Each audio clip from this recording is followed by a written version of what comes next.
네, 우리는 지난 시간에 사도행전 23장에서 바울이 돕는 천사인 의외의 인물 바울의 생질과 천부장을 통해서 바울이 예루살렘에서의 위험을 피해 가이사랴로까지 이동한 장면을 이렇게 살펴보았어요. 이 가이사랴로 예루살렘에서 이렇게 이동한 장면. 그러니까 바울의 신변의 위기를 느낀 천부장은 총독 벨릭스에게 편지를 써서 일단 바울을 가이사랴에게로 보내죠. 재판을 총독에게 넘긴 것입니다. 이후 사도행전 24장에서 26장까지는요. 오늘 본문이 이제 27장이잖아요. 그러니까 이후 24장에서 26장까지는 벨릭스, 베스도 총독, 아그리빠 왕 앞에서 바울이 재판을 받는 스토리가 이렇게 전개되어요. 한마디로 바울은 이리 치이고 저리 치이고 이 사람 저 사람에게 재판을 받고 있는 그런 상황입니다. 그러니까 우리가 재판 받을 때 한 명의 검사 이런 한 명에게 재판 받는 것도 되게 힘들잖아요. 그런데 막 정치 권력자, 종교 권력자, 구청장한테도 끌려가고 동사무소 동장한테도 끌려가고 막 이리 끌려다니고 저리 끌려다니고 지금 바울이 그러고 있는 거예요. 그런데 바울의 재판 과정을 보면 참 다양한 직책들이 나오죠. 24장에는 벨릭스 총독, 25장에는 베스도 총독, 26장에는 아그리빠 왕 등이 각각 어떤 역할을 하는지 구분이 쉽지 않습니다. 우리가 딱 생각하면 그냥 한 군데에서만 재판받으면 되지 왜 이렇게 왔다 갔다 하지? 당시 사회적 배경을 알아야 이해할 수가 있어요. 당시 이스라엘은 대제국인 로마의 통치하에 어느 정도 자치권을 유지하고 있었습니다. 로마는 분봉왕을 세웠는데 땅의 일정 부분을 분할하여 맡긴 왕입니다. 그래서 여러분 성경 보시면 분봉왕 이런 게 있는데 그거는 땅의 일부를 이렇게 맡긴 왕이에요. 그런데 분봉왕으로 이렇게 맡기다 보니까 굉장히 민감한 지역이 발생했습니다. 중국으로 치면 티벳 같은 그런 지역이라고 할 수 있죠. 그래서 로마 제국은 요주의 지역은 분봉왕으로 안 되니까 로마 직할 총독을 보내게 되었어요. 실제로 팔레스타인 지역은 예수님 태어났을 때는 분봉왕으로 이렇게 다스리는 그런 지역, 분봉왕의 나라였으나 정치적으로 예민한 나라이다 보니까 예수님 돌아가실 때는 빌라도 총독의 나라가 되었죠. 이 사도신경 보면은 빌라도 총독이 나오잖아요. 이런 배경에서 우선 25장 1절을 한번 다 같이 읽어봅시다. 이런 배경을 이렇게 생각하고 시작.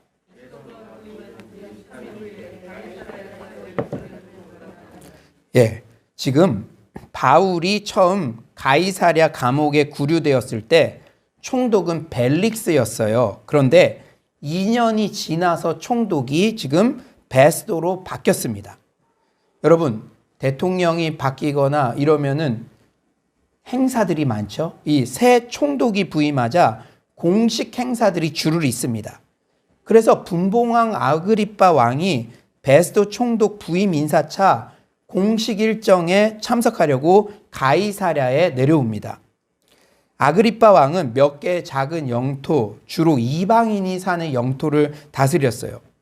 그러니 가이사랴에 구류되어 있던 바울 입장은 졸지에 바울은 베스도 총독만 상대하는 게 아니라 아그리빠 왕 앞에서도 변호를 해야 했어요. 사실 아그리빠 왕은 유대나 사마리아에 대해 관할 건이 없었지만 유대인들의 논쟁에 익숙하지 않은 로마인인 베스도 총독이 바울의 소송 사건에 대해 아그리빠의 조언을 지금 구한 것입니다. 어찌되었든 여러분 이런 배경을 알면 이제 이해가 쉬운데 바울이 참 곤란한 상황에 있는 거예요. 이 사람 저 사람 재판받고 얼마나 힘들겠습니까?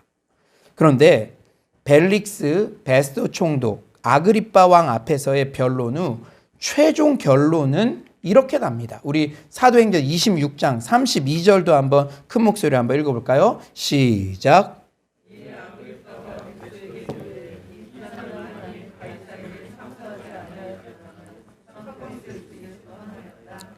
당시 바울 재판권은 유대 사회의 뜨거운 감자였어요. 이 문제를 어떻게 풀어내느냐가 정치계에서는 이슈였죠. 그런데 오늘날과 마찬가지로 그들은 말 그대로 정치적이에요. 지금 대선 캠프 꾸리는데 뭐 하이에나다 막 이러면서 그 대선 주자 곁에 있는 사람들이 진짜 뭐 국민을 위한 거라기보다는 이제 대통령 되면 거기서 자기가 정치적으로 뭐를 얻어내려고 막 그런 발언들을 하고, 그런데 지금 이 총독들 아그리파 왕도 그런 정치적인, 지극히 정치적인 입장들을 내놓는다는 거예요. 시시비비를 밝히는 목적보다는 어떤 결과가 자신의 정치적 입지에 유리한가만을 생각합니다. 바울에게 유리한 판결을 내리면 유대인들에게 표를 잃을 것을 걱정하는 거예요. 바울이 무죄인 것을 알면서도 표를 잃을 것을 걱정하는 거예요. 그들은 눈치를 보면서 밀고 땡기며 공존해야 하는 악어와 악어새들입니다. 여러분, 아그리파 왕도 사실을 딱 이렇게 알았으면, 바울이 죄가 없다는 사실을 알았으면 자신이 책임지고 용기 있게 처리하면 되는데, 유대인들 눈치 보느라 바울이 가이사 황제, 로마의 가이사 황제에게 상소하지 않았으면 석방될 수 있었을 텐데, 그러면서 은근히 로마 황제에게 책임을 넘기고 자신은 회피하는 발언을 이렇게 쉽게 하는 거예요. 자기가 바울이 죄가 없다고 생각하면 이 사람 죄가 없으니까 이 사람 석방합시다 이렇게 얘기해도 되는데 그냥 슬쩍 넘기는 거예요. 우리도 저의 모습도 이런 모습들이 있지 않나, 그런 부분들 제가 돌아보게 되었는데요.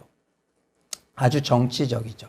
그러니까 바울은요, 재판 받으면서도 힘들었을 텐데 그런 사람들, 최고의 종교 권력자다, 정치 권력자다 하는 사람들이 국민과 진실은 어디에도 없고 자기 이익을 위해서 그런 모습들을 볼 때 얼마나 심리적으로도 피곤하기도 하고 안타까웠겠습니까? 이런 우여곡절 끝에 바울은 이제 드디어 27장에서 배를 타고 이탈리아 로마로 호송됩니다. 왜냐하면 로마 시민권이 있으니까, 로마 황제 가이사에게 상소를 했으니까 죄수의 신분으로 이제 배를 타고 가이사랴에서 로마 쪽으로 이렇게 이동하게 되는 것이죠. 물론 로마 황제 가이사에게 상소한 것은 바울의 요청이었습니다. 하지만 여러분, 우리 지지난주 설교가 이렇게 기억이 나지 않습니까? 이 모든 일의 배후에는 바울을 향한 하나님의 계획이 개입되어 있었어요. 우리 사도행전 23장 11절 한번 믿음을 가지고 한번 큰 소리로 한번 읽어봅시다. 23장 11절 시작.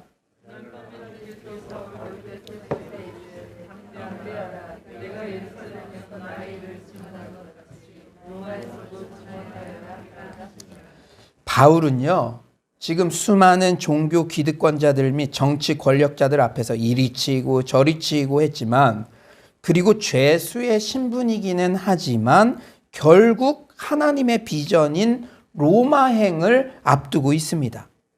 그런데요, 놀랍지 않으십니까? 그러니까 여러분들을 향해서도 하나님의 계획이 있는데 그것이 어떤 방법을 통해서라도 죄수로서 그 배를 타고 호송되더라도 결국은 로마로 지금 가고 있다는 거예요. 그런데 로마행에 또 복병을 만났어요. 이 지도를 보시면은 이제 배를 타고 이제 가이사랴에서 저 로마를 향해서 이렇게 가게 되는데, 오늘 본문 14에서 15절 그 복병 제가 한번 읽어드리겠습니다. 얼마 안 돼요. 섬 가운데로부터 유라굴로라는 광풍이 크게 일어나니 배가 밀려 바람을 맞추어 갈 수 없어 가는 대로 두고 쫓겨가다가, 이 가다가 유라굴라라는 그런 광풍을 이렇게 만났다는 것이에요. 사랑하는 여러분, 이렇듯 하나님의 데스티니, 그 계획을 향해 나아갈 때 단번에 딱 도달하는 게 아니에요. 유라굴라 같은 그런 광풍을 맞기도 합니다. 13절에 보니까 남풍이 순하게 불매 이렇게 얘기를 했어요. 순풍이 불다가 광풍을 맞을 때 우리는 더 당황하기가 쉽습니다.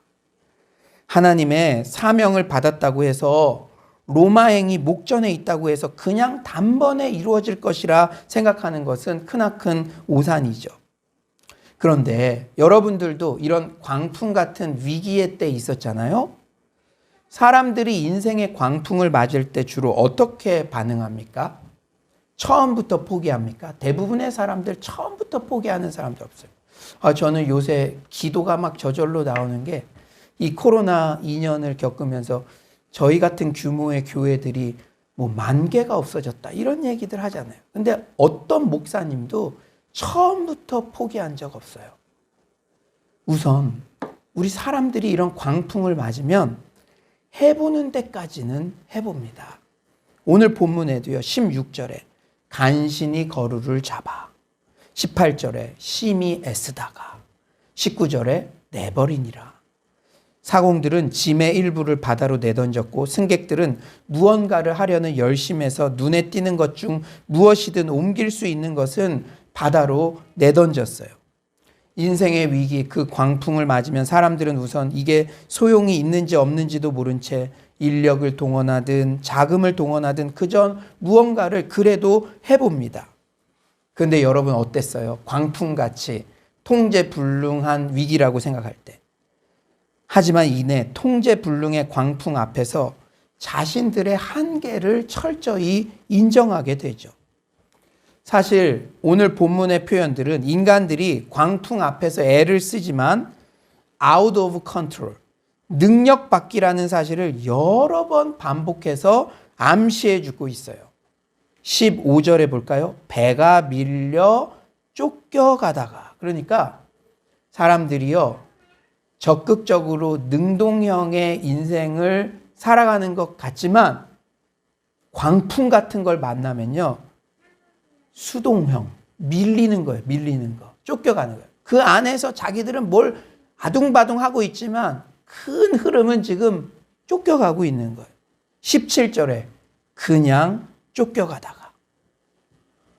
결국 이런 통제불능의 인생의 광풍이 해결되지 않은 채 여러 날 계속되면 대부분의 사람들은 소망을 잃고 낙심하게 됩니다. 처음부터 포기했던 사람 없다 그랬죠. 이게 여러 날 계속되면 이 광풍이 소망을 잃고 낙심하게 돼요. 우리 20절 한번, 우리도 인생에 가장 어려웠던 때, 그런 때 한번 생각하면서 한번 20절 한번 다 같이 읽어봅시다. 20절입니다. 시작.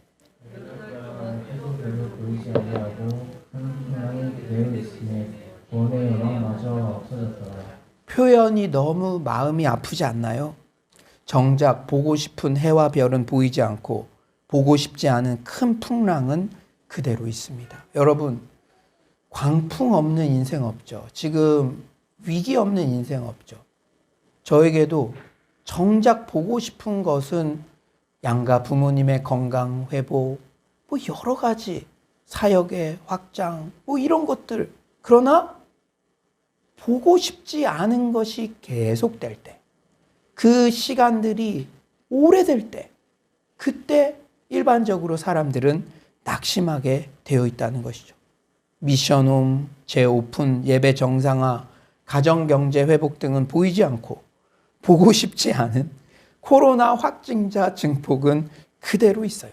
그럴 때 사람들은 낙심하기가 쉽습니다. 그런데 이게 비단 불신자들만의 반응일까요?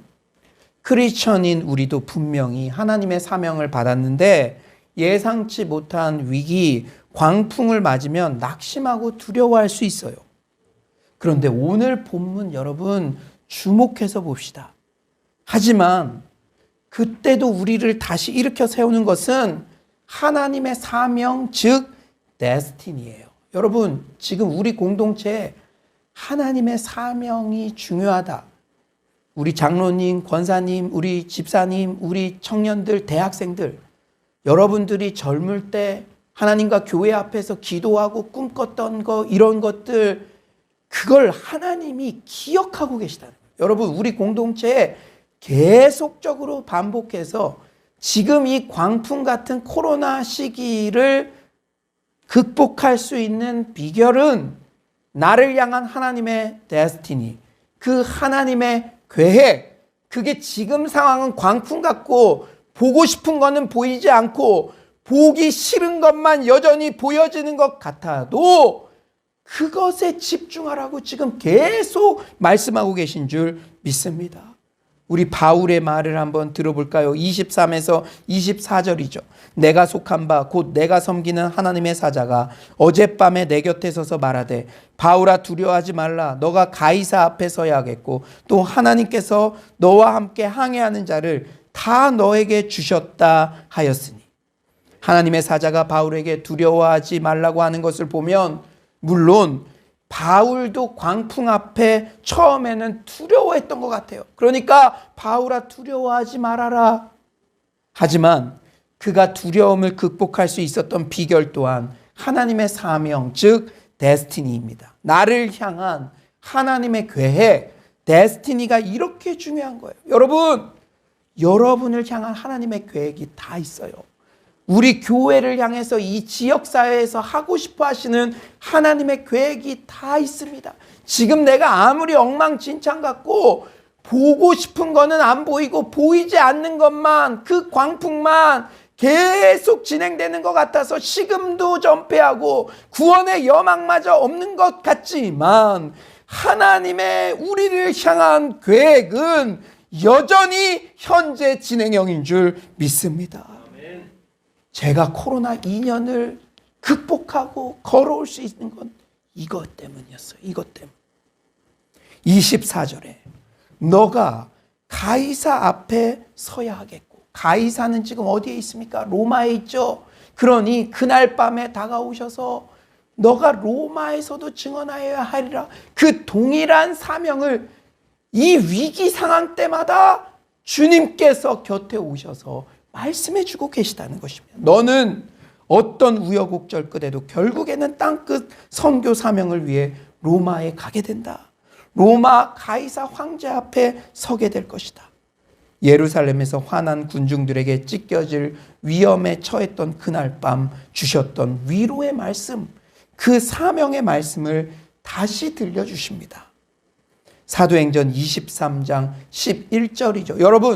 여러분들이 청소년 시기 때, 그리고 여러분들이 정말 젊었을 때 여러분들이 하나님께 들으셨던 그 계획, 그 사명, 이 코로나 변이의 확산이라는 유라굴로 강풍 같은 이 시간에도 이 주일 예배에 참석하게 해주셔서 또 동일하게 들려주시는 줄 믿습니다. 제가 한번 읽어드릴게요. 그날 밤에 주께서 바울 곁에 서서 이르시되 담대하라. 너가 예루살렘에서 나의 일을 증언한 것 같이 로마에서도 증언하여야 하리라 하시니라.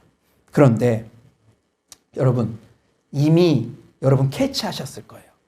그날 밤의 음성과 오늘 본문의 음성은요, 비슷한 것 같으나 한 가지 차이점이 있어요. 이전 말씀은 바울 개인의 사명을 위한 말씀이었다면 오늘 말씀은 동승자들의 안전을 위한 메시지도 포함되어 있습니다. 24절 하반절에 이렇게 말씀하시죠. 또 하나님께서 너와 함께 항해하는 자를 다 내게 주셨다 하였으니, 또 하나님께서 너와 함께 항해하는 자를 다 내게 주셨다. 여러분, 그렇다면 하나님께서 동승자들을 구원하시는 이유가 어디에 있습니까?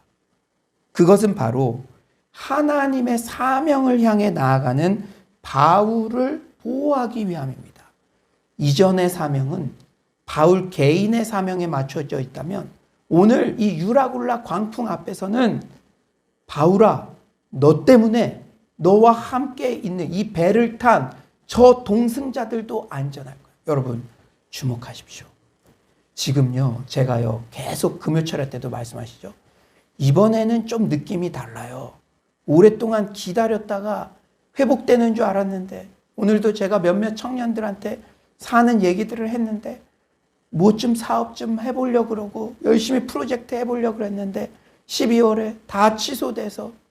그런데요, 여러분, 여러분의 가정 그리고 우리 교회의 성도님들, 사랑방언들, 여러분 때문에 안전한 줄 믿습니다. 이때는요, 내가 엄마로서 아빠로서 정신 바짝 차려야지. 내 처자식들이, 내 아들, 딸들이 나 때문에 안전한 거야. 그 말씀을 주시는 거예요. 사명자 한 명 때문에 그 주변의 동승자들이 다 안전할 것이다. 그 말씀을 주시는 거예요. 사랑하는 여러분, 한 사람의 사명자가 이렇게 중요합니다. 한 사람의 사명자, 의인 바울 때문에 276명에 달하는 동승자들의 생명이 보호받게 된 것이에요. 창세기에도 하나님께서 의인 몇 명? 10명만 있더라도 소돔과 고모라를 멸망시키지 않는다고 말씀하십니다. 신구약 전체 성경에서 공통적으로 흐르는 사상이 바로 남은 자 사상이죠. 전 세계가 이 코로나로 지금 난리가 났는데 전 세계가 멸망하지 않는 이유는 바로 발에 무릎 꿇지 않은 여러분 같은 7천 때문인 줄 믿습니다. 우리 민족이 아직도 희망이 있는 이유는 바로 소돔과 고모라에서 애타게 찾으셨던 의인 10명 때문이요. 우리 교회, 우리 가정을 이 2년 동안의 코로나 광풍 속에서도 이렇게 평안하게 보호해 주시는 이유도 바로 바울 같은, 여러분 같은 사명자 한 분 때문인 줄 믿습니다. 사랑하는 여러분, 그러니 한 명의 사명자, 한 사람의 성도님, 여러분 같은 소수의 의로운 성도님들이 차지하는 비중과 사명이 얼마나 큰지를 우리는 오늘 본문에서 알 수 있는 것이죠. 한 사회의 운명과 희망과 앞날이 바로 그 한 사람의 사명자, 소수의 성도들에게 달려 있습니다. 저한테 가장 먼저 이 말씀하셨어요. 우연아, 제가 교만이 아니라 너 혼자가 아니야. 너 때문에 너의 말씀의 꼴을 먹여야 하는 그 성도님들이 평안을 얻고 갈 수 있다. 한 주도 그런 분들 아무도 없겠지만 진짜 이 코로나 상황에는 매주 제가 링 위에 올라가는 검투사 같은 그런 마음으로 말씀을 전하고 있습니다.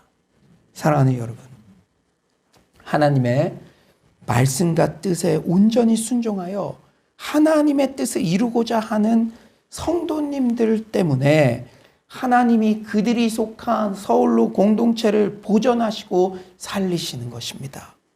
서울로, 평양로, 북경로, 세계로의 사명을 가슴에 품고 미래를 준비하고 사업을 하고 일상에 최선을 다해 살아가는 여러분 같은 성도님들 때문에 코로나 광풍에도 하나님께서 서울로 공동체를 보호해 주시고 양육훈련이 지속되게 하시고 새로운 영적 생명들이 전도되고 복음 전파 사역을 계속 진행해 나가게 하시는 줄 믿습니다. 아멘. 오늘 저는 아까 수료하시는 분들 울컥하면서 소감을 이야기하시고, 제가 서건 형제한테 뭐 밥 사주고 그런 거 아닙니다.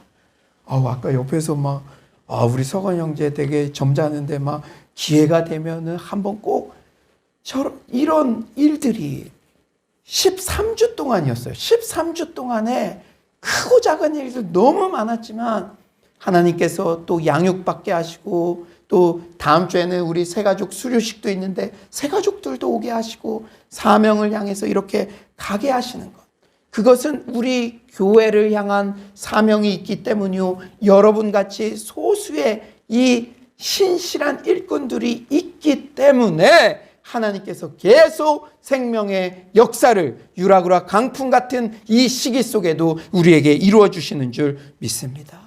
저는 오늘 바울의 외침에 너무 가슴이 벅차오르더라고요. 우리 25절 한번 온라인으로 들으시는 분들도 한번 큰 목소리로 한번 읽어봅시다. 25절입니다. 시작.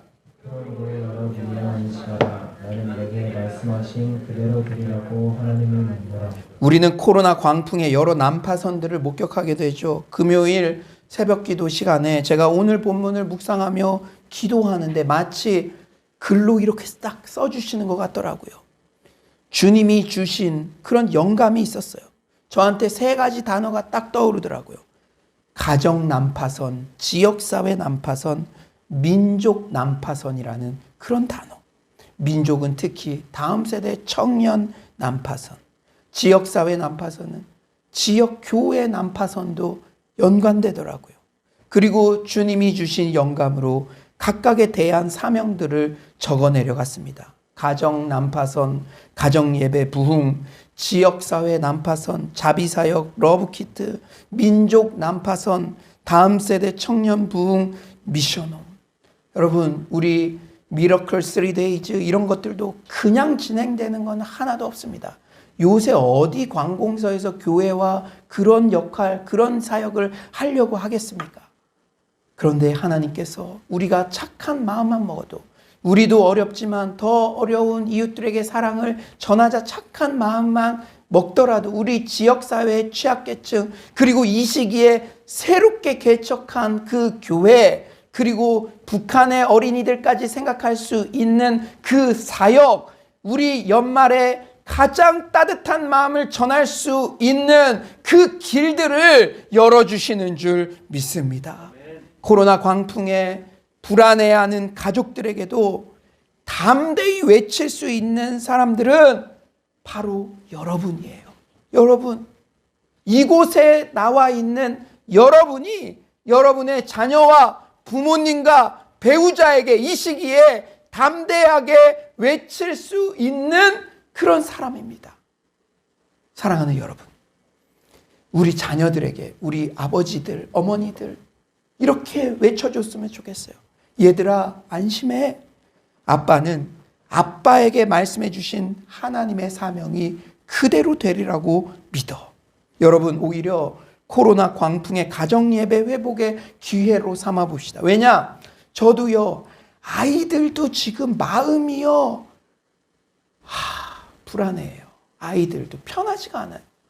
제가 우리 영준이가 밀접 적조자로 지난주에 이렇게 됐는데 어플을 깔아서 경찰에게도 이게 보고가 된다. 그러니까 아이가 딱 위축되더라고요.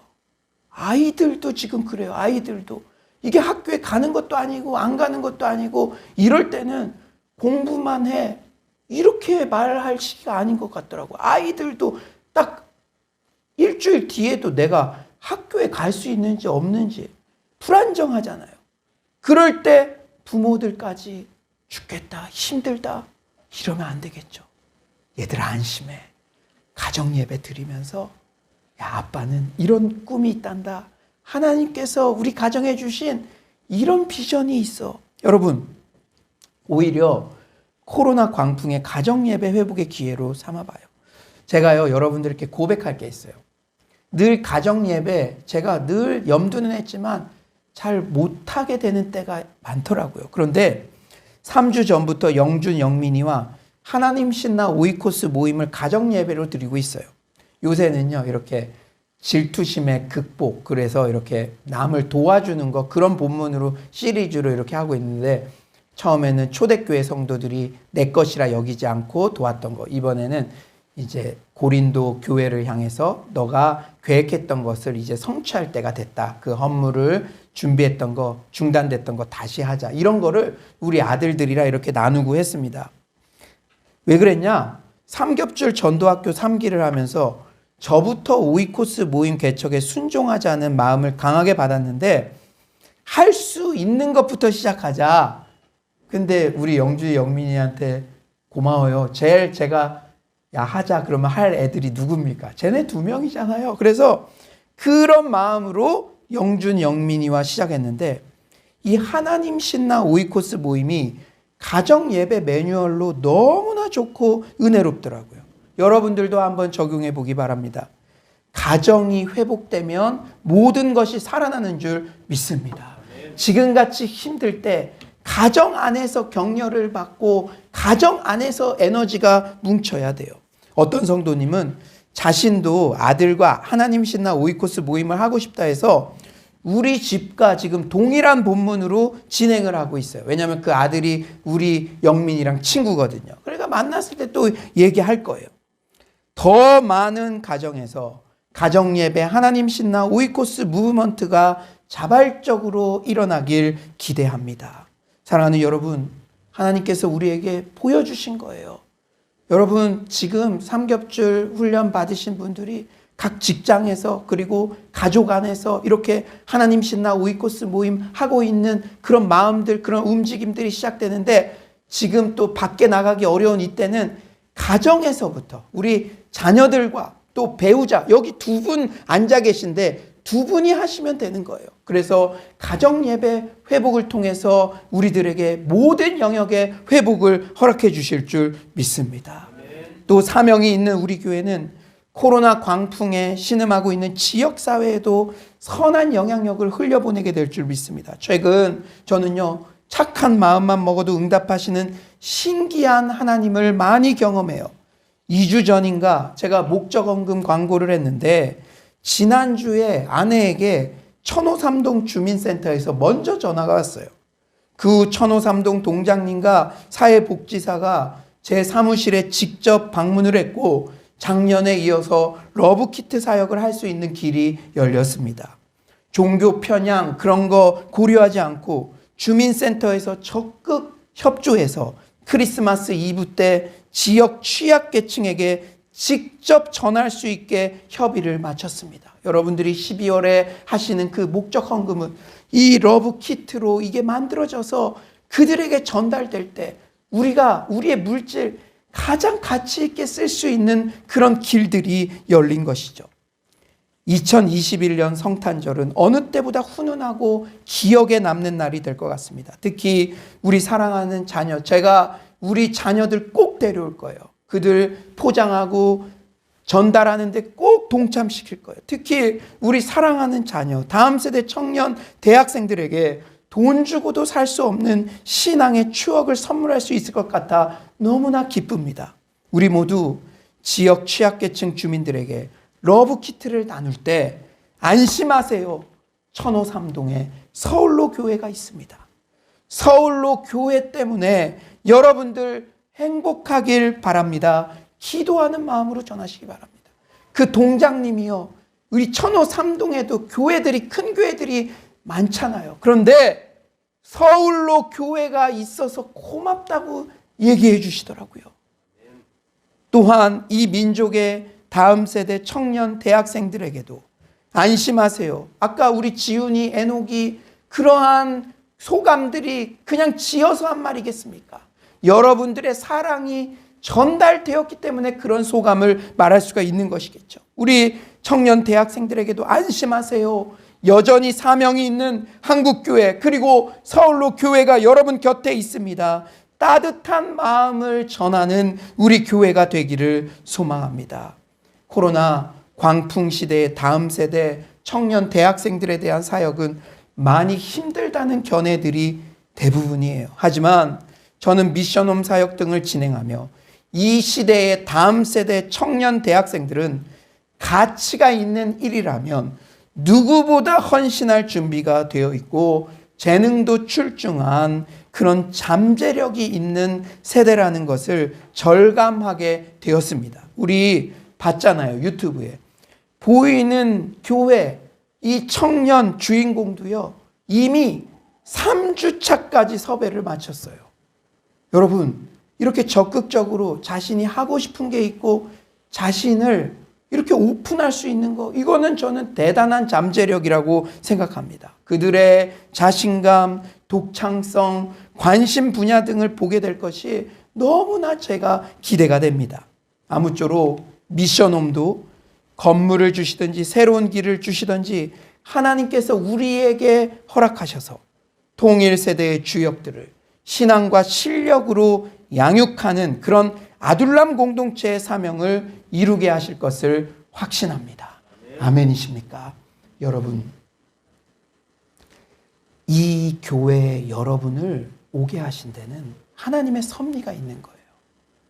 우리 각자에게 주신 하나님의 계획도 있지만 이 교회를 통해 이루고자 하시는 계획들이 나의 계획과 링크될 때 밥맛이 살고 살맛이 살고 여러분의 개인과 가정과 사업장도 이 사명 때문에 안전하고 평안하고 수지 맞는 역사가 일어날 줄 믿습니다. 사랑하는 여러분, 사명 때문에 우리 교회와 우리 가정과 우리 개인 모두가 안전과 평안과 각종 좋은 복을 받게 될 것을 확신합니다. 이제 말씀을 정리하겠어요. 오늘 본문을 통해 우리에게 주시는 교훈은 무엇인가요?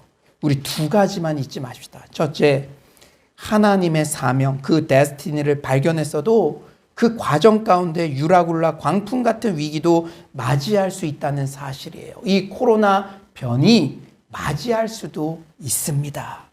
그러므로 하나님의 사명에 대한 인식은 단회적으로 끝나는 것이 아니라 계속 반복해서 되새겨야 하며 특히 위기의 때 더욱 굳게 붙잡아야 될 줄 믿습니다. 우리 사랑하는 장로님, 권사님, 집사님, 청년, 대학생, 여러분들이 어떤 시간, 어느 집회에서 어느 곳에서 하나님 앞에 받았던 사명인지 아니면 여러분들이 읊조렸던 사명인지 하나님은 그 사명을 기억하고 계시고 가장 유라굴라 광풍 같은 위기의 시간에 다시 한번 우리들에게 되뇌어 주셔서 우리를 위로해 주시고 회복시켜 주시는 줄 믿습니다. 두 번째로는요. 한 사람의 사명자가 한 가정을, 한 교회를, 한 민족을 살립니다. 여러분은 한 명이 아니에요. 사랑하는 여러분, 여러분 때문에 우리 서울로 교회가 산다니까요. 여러분 때문에 여러분의 사랑방이 살고 있습니다. 여러분 때문에 여러분의 자녀가 살고 있어요. 하나님은 사명자 때문에 주위 사람들에게도 평강과 안정과 각종 신령한 복을 선물로 주십니다. 사랑하는 여러분, 안심하십시오. 우리 교회를 향한 사명이 있기 때문에 사명자인 주의 사역자가 여러분 앞에 있기 때문에 여러분 안심하십시오. 우리 모두 그 한 사람의 사명자가 되어 가정예배, 러브키트, 미션홈 사명으로 가정을 살리고 지역사회를 살리고 이 민족의 청년 다음 세대를 살리는 가장 가슴 뛰고 가치 있는 일에 헌신하는 서울로의 모든 성도님들 되시기를 간절히 축원합니다.